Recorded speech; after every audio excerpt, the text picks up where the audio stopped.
Hello दोस्तों, सभी को मेरा नमस्कार। मैं राजेश चौधरी आप सभी का स्वागत करता हूं आपके अपने यूट्यूब चैनल पर। तो अभी क्लास 11 के जो वीडियो चल रहे हैं वो तो है ही प्रोजेक्टाइल मोशन के, उसका एक लेक्चर और मिल जाएगा आज आपको।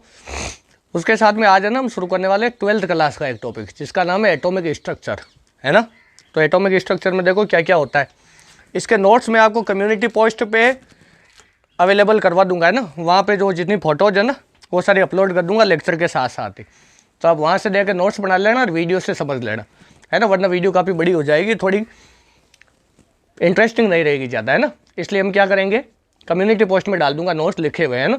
वो आप देख देख के उतार लेना, प्रत्येक चैप्टर के नोट्स बना लेना, उसके अंदर प्रत्येक टॉपिक है और यहाँ पूरा समझा दूंगा। तो देखो, तो हमारे चैप्टर का नाम है एटॉमिक स्ट्रक्चर। क्या नाम है भैया?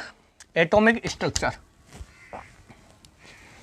एटॉमिक स्ट्रक्चर नाम है चैप्टर का। क्या नाम है? और ये जो एटॉमिक स्ट्रक्चर है ये आपके मॉडर्न फिजिक्स का पार्ट है भैया। ये किसका पार्ट है? मॉडर्न फिजिक्स का, है ना। मॉडर्न फिजिक्स में कई प्रकार के टॉपिक होते हैं, जैसे एक तो इलेक्ट्रोमैग्नेटिक वेव है, एक वो रेडिएशन प्रेशर होता है, एक आपके एक्स रेज है, एक फोटो इलेक्ट्रिक इफेक्ट है, एक आपके ये हो जाता है न्यूक्लियर फिजिक्स, एक एटॉमिक स्ट्रक्चर, है ना। ये जेई और एडवांस के हिसाब से, सीनियर क्लास के हिसाब से हमारे चैप्टर है जिसका नाम है एटॉमिक स्ट्रक्चर। तो देखो ध्यान से, इससे है ना बाकी कई चैप्टरों में भी और फायदा होगा। एटॉमिक स्ट्रक्चर तो थोड़ी सी इसकी इतिहास की बात करेंगे। देखो, इसको कहते हैं परमाणु भौतिकी। तो सबसे पहले जो है ये कहा जाता है कि हमारे ये भारत में भी, है ना, भारत में भी सबसे पहले नाम आता है कणाद का। इनका कोई ग्रंथ था लिखा हुआ, उसके अंदर उन्होंने लिखा था कि जो कोई भी पदार्थ होता है ना उसका सबसे छोटा जो पार्टिकल होता है उसको परमाणु नाम दिया। अंग्रेजों ने एटम दिया था, लेकिन हमारे भारत में हिंदी में इसको नाम क्या दिया गया? परमाणु दिया गया ना। ये परमाणु नाम वही से लिया गया है। तो ये जो कणाद थे इन्होंने क्या किया, इन्होंने पदार्थ के सबसे छोटे कण को क्या कहा था? परमाणु कहा था, है ना। इसके बाद में एक आया वैज्ञानिक, जो मतलब इससे पहले जो भी आए उन सबको हम विद्वान कह सकते हैं या वो हो सकते हैं ये फिलोसोफर वगैरह, साइंटिस्ट नहीं थे। वैज्ञानिक विचारधारा इतनी ज़्यादा नहीं पनपी थी, है ना। तो डाल्टन जो था वो साइंटिस्ट था। ये 1808 या 1810 के आसपास की बात होनी चाहिए, हिस्ट्री आप देख लेना। डाल्टन ने जो कहा ना, कुछ चीज़ें काम की हमारे, इसलिए बता रहा हूँ ये। तो जो डाल्टन था, डाल्टन ने क्या बताया था? डाल्टन ने बताया था कि पदार्थ का जो सबसे छोटा कण है वो परमाणु है, उसका नाम एटम है, और वो जो परमाणु है उसी से मिलकर सब कुछ बना होता है। और इसमें अब काम की चीज़ सुनना, एक ही पदार्थ के सभी परमाणु समान आकार के होते हैं, आइडेंटिकल होते हैं, मतलब, है ना, ऐसा समझो, आइडेंटिकल। ये कुछ भी उतारना नहीं है, नोट्स में आपको अलग से ये मतलब ये अवेलेबल करवा दूंगा, ये कल समझने के लिए पूरा, है ना। डाल्टन ने क्या कहा कि एक ही पदार्थ के सभी परमाणु आइडेंटिकल होते हैं, मतलब बिल्कुल एक जैसे होते हैं, ये इसने कहा। और कहा कि अलग अलग पदार्थों के जो परमाणु हैं वो अलग अलग आकार के होते हैं, ये भी इसने कुछ ऐसी बात कही। लेकिन बाद में जब समस्थानिकों की खोज हुई, किसकी खोज हुई? समस्थानिकों। ये बहुत काम की चीज़ है, इसलिए बता रहा हूँ। ये समस्थानिक क्या होता है? जैसे हाइड्रोजन के याद करो, 3 समस्थानिक होते हैं। एक तो था प्रोटियम, ड्यूटेरियम और ट्राइटियम। तो देखो ये एक ही नंबर पे आते हैं, तीनों का आवर्त सारणी में एक ही स्थान है, एक नंबर, है ना, इसलिए इनको समस्थानिक कहते हैं। एक ही स्थान प्राप्त करते हैं इसलिए कहते हैं। ये तीनों हाइड्रोजन है, एक ही नंबर पे आते हैं, लेकिन 12 अलग अलग है। तो डाल्टन की थ्योरी यहाँ जाके गलत साबित हो गई। फिर बाद में कई प्रकार के रिएक्शन वगैरह, मतलब इसका ये केमिस्ट्री में ज़्यादा प्रभाव है। एक आपको बताओ, आंशिक दाब का नियम भी इसने दिया था यहाँ पे, है ना। तो ये डाल्टन का सिद्धांत है। किसका सिद्धांत है?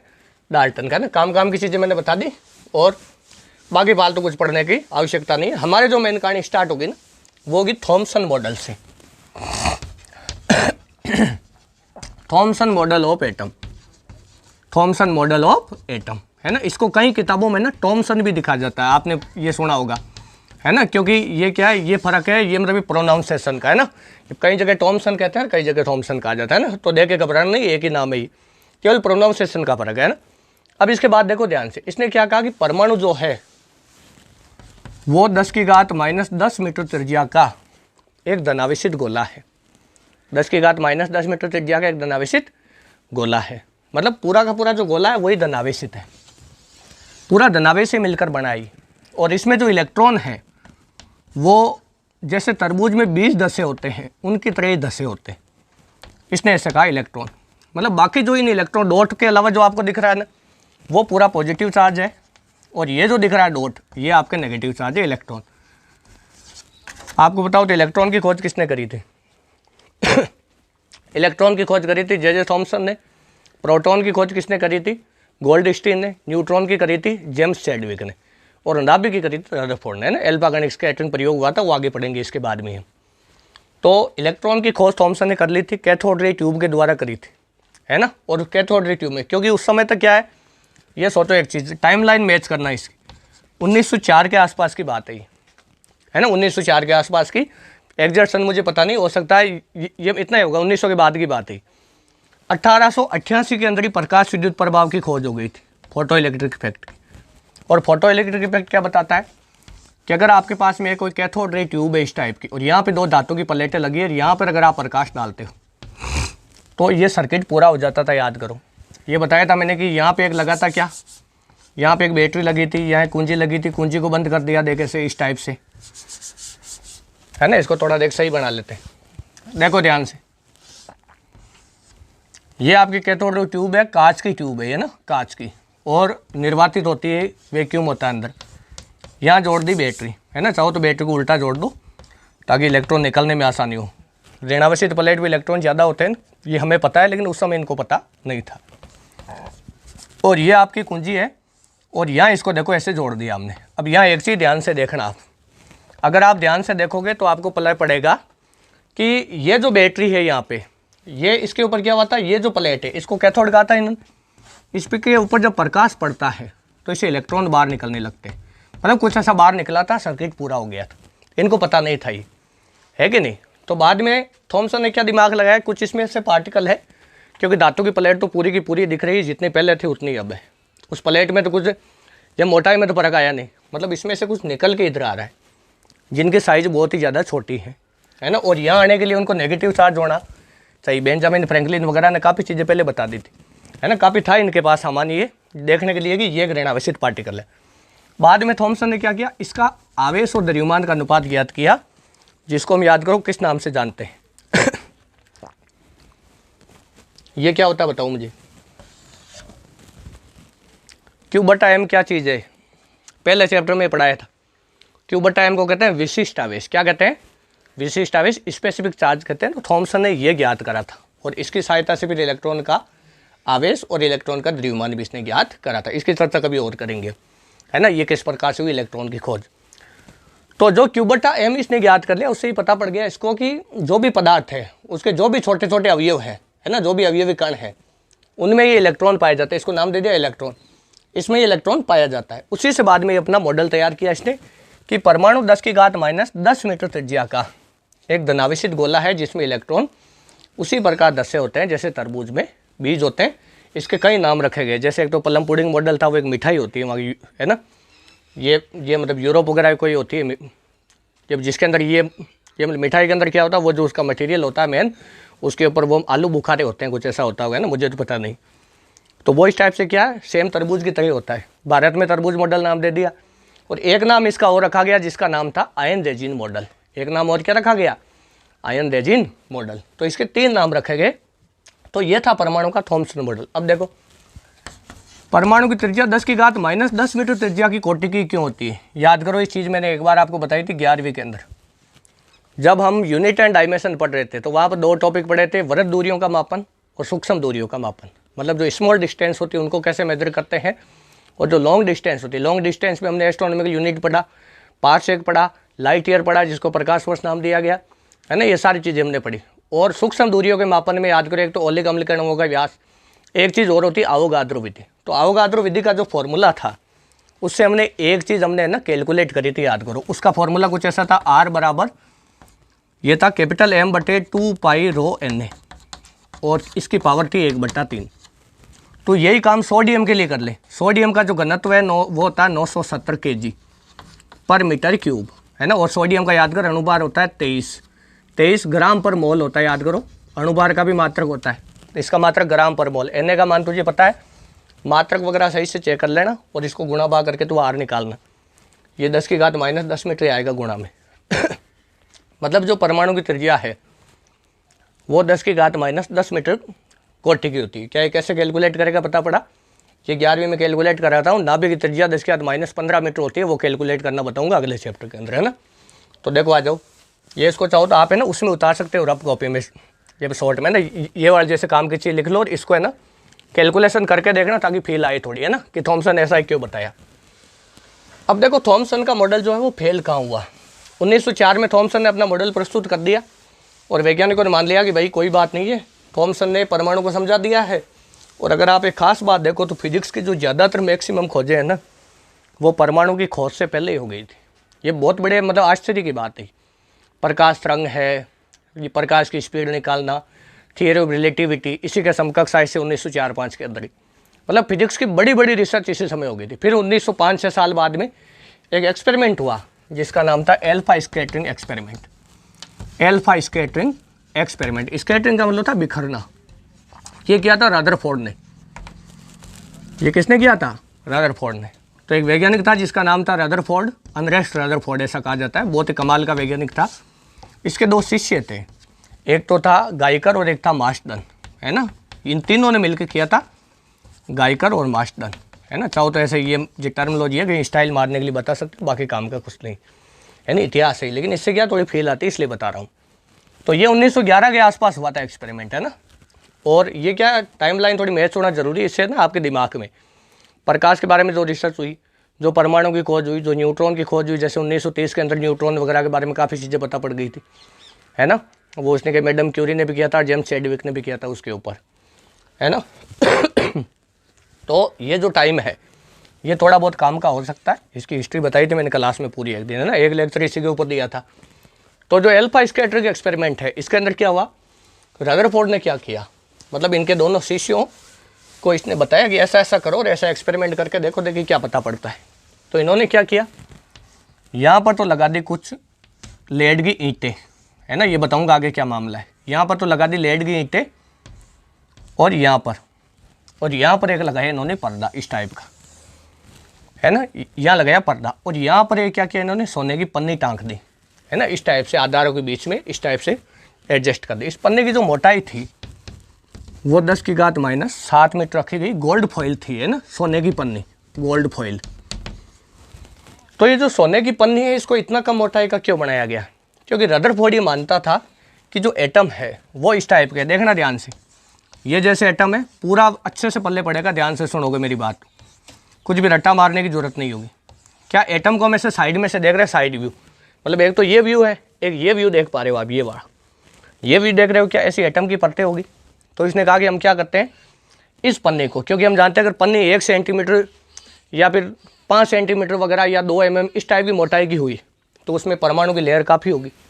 तो इसने कहा कि इसको पीटो और पीट के बहुत पतला कर लो ताकि परमाणु की कम से कम लेयर बचे। और ऐसा है कि एक ही मेटल के अंदर ऐसी प्रॉपर्टी पाई जाती है, सोने के अंदर आघातवर्णीयता का गुण पढ़ा था, याद करो 10th क्लास में आपने।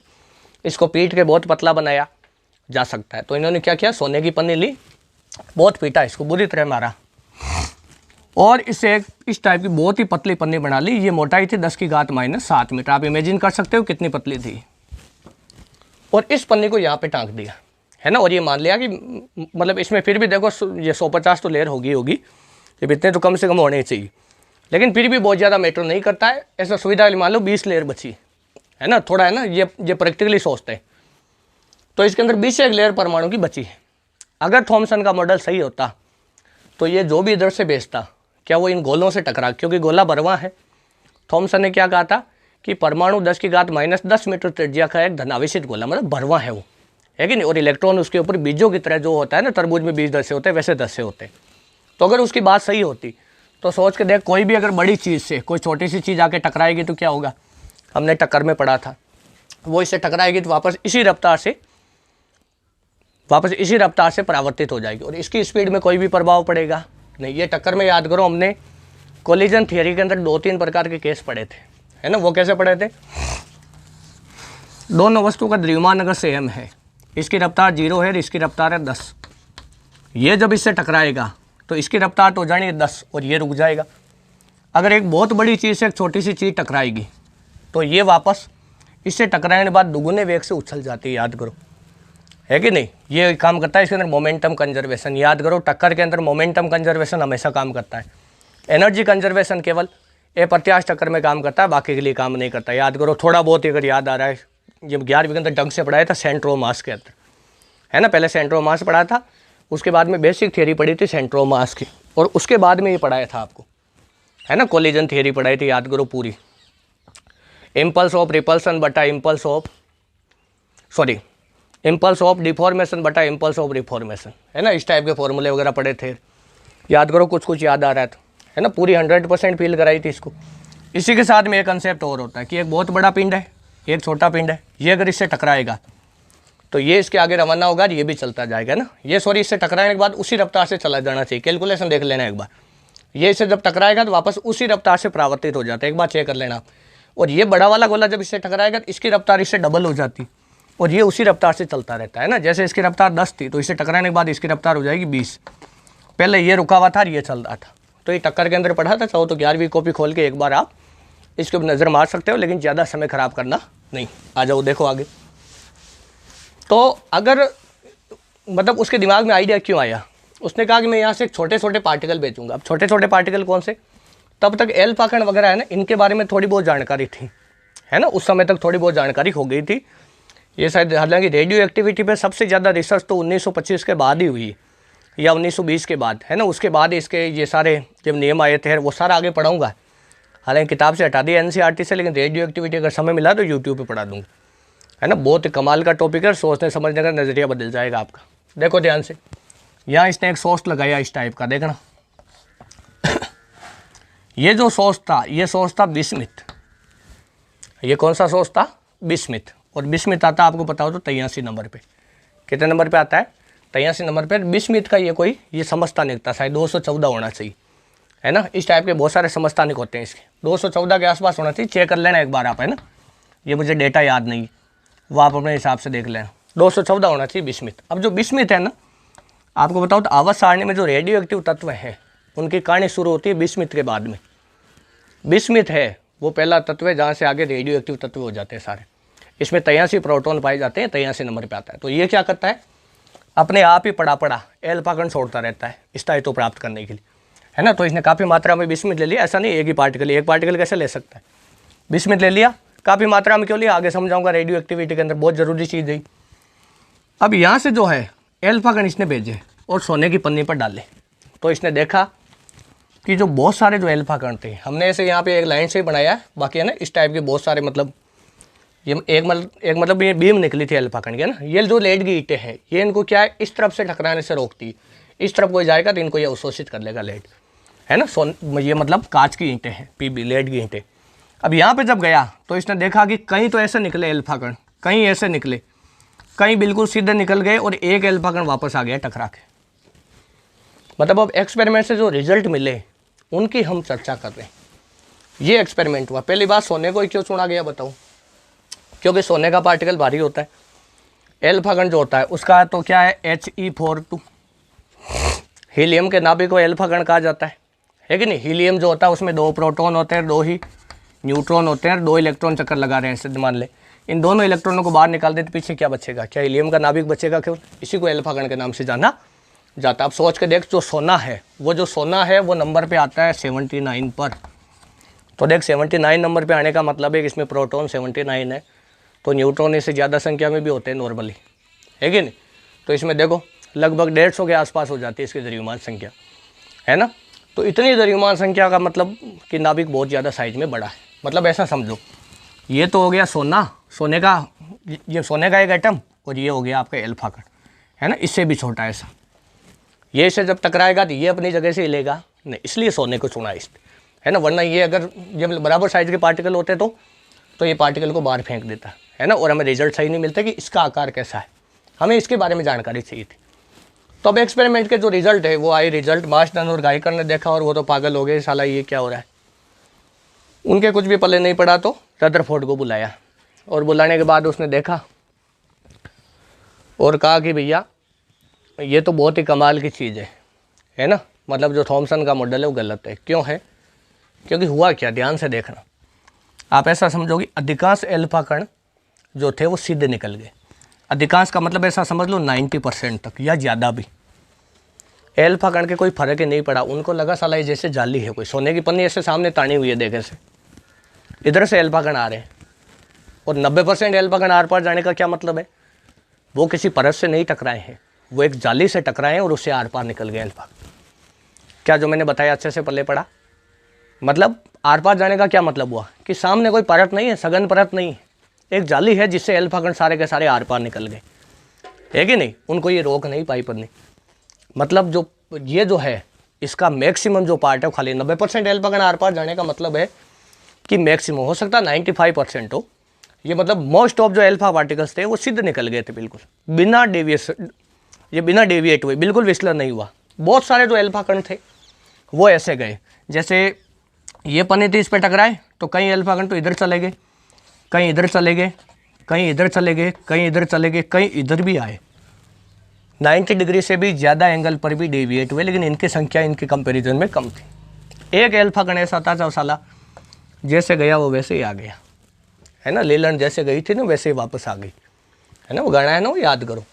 तो ये जो अल्फा पार्टिकल था ये वापस आ गया, है ना। और इससे फिर क्योंकि रदरफोर्ड देखो साइंटिस्ट था, दिमाग तो था इसके पास, ये एक्सपेरिमेंट हम करेंगे तो हमें कुछ भी पता पड़ेगा नहीं, है कि नहीं।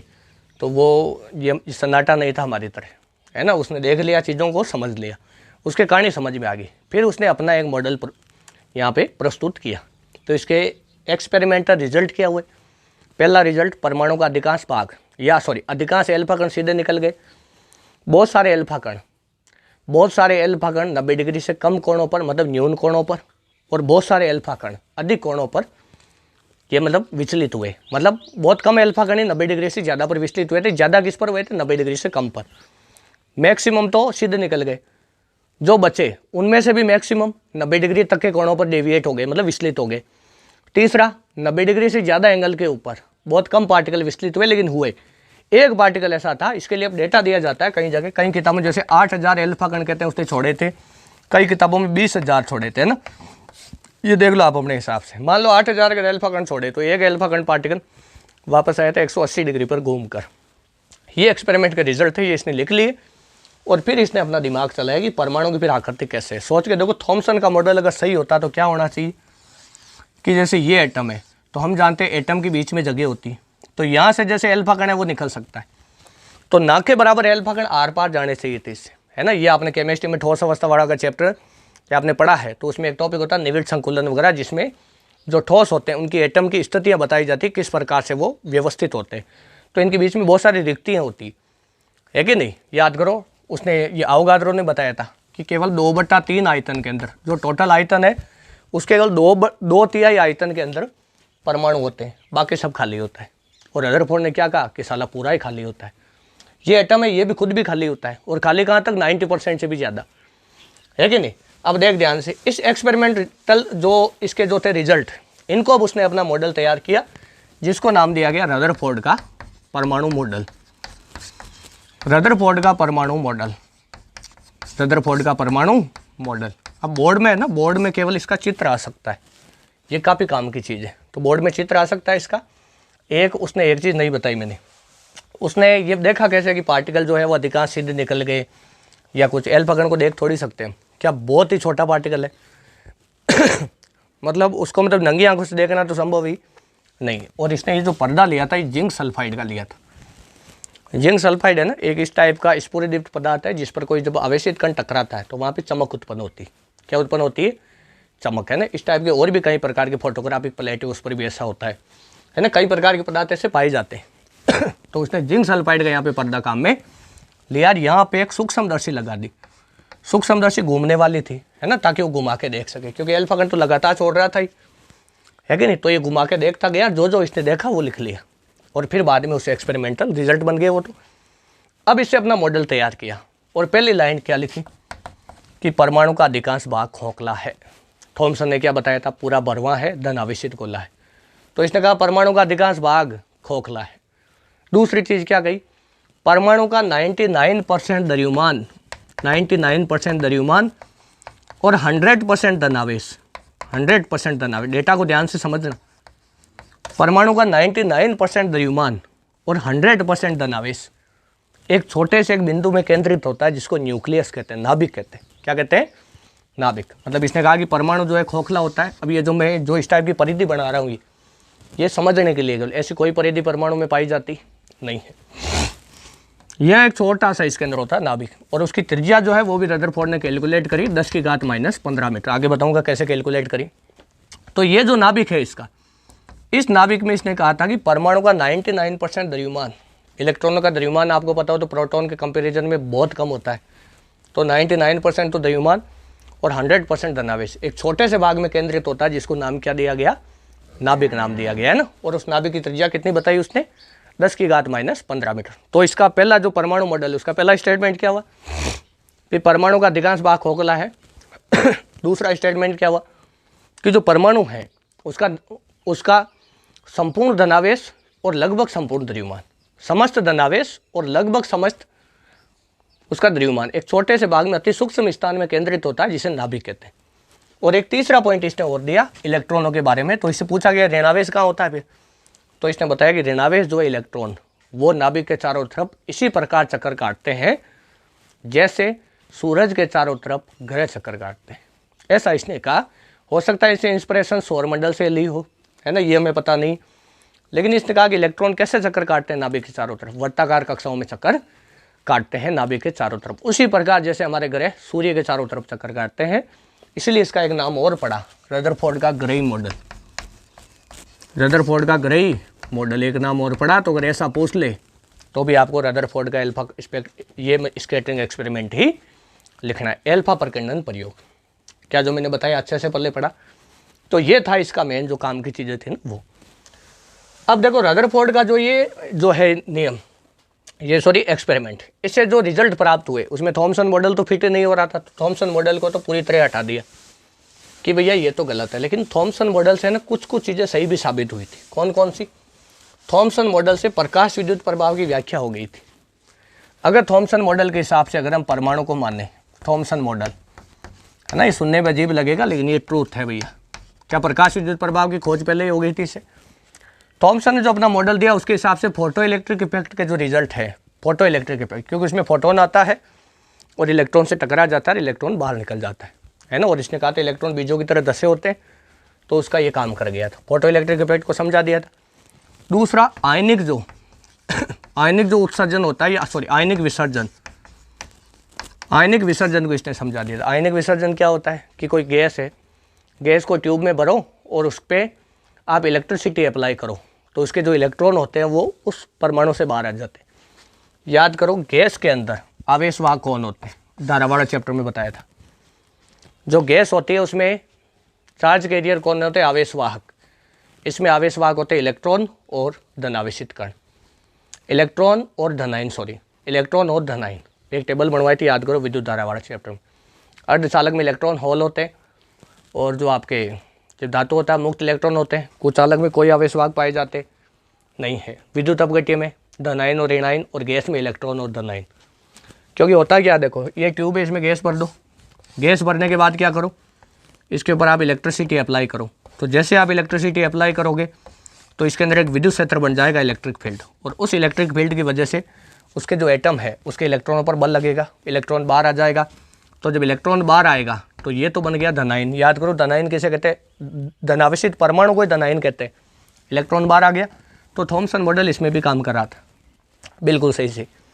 अब थॉमसन मॉडल की अगर कमियां पूछ ले तो कमियां क्या बताएंगे, तो एक तो ये रदरफोर्ड के अल्फा स्कैटरिंग एक्सपेरिमेंट के जो रिजल्ट थे उनको ये नहीं समझा पा रहा था, है ना, ये कमियां। मतलब जब तक रदरफोर्ड का अल्फा स्कैटरिंग ये एक्सपेरिमेंट हुआ था तब तक तो थॉमसन का मॉडल चल ही रहा था, वो तो सही था एकदम।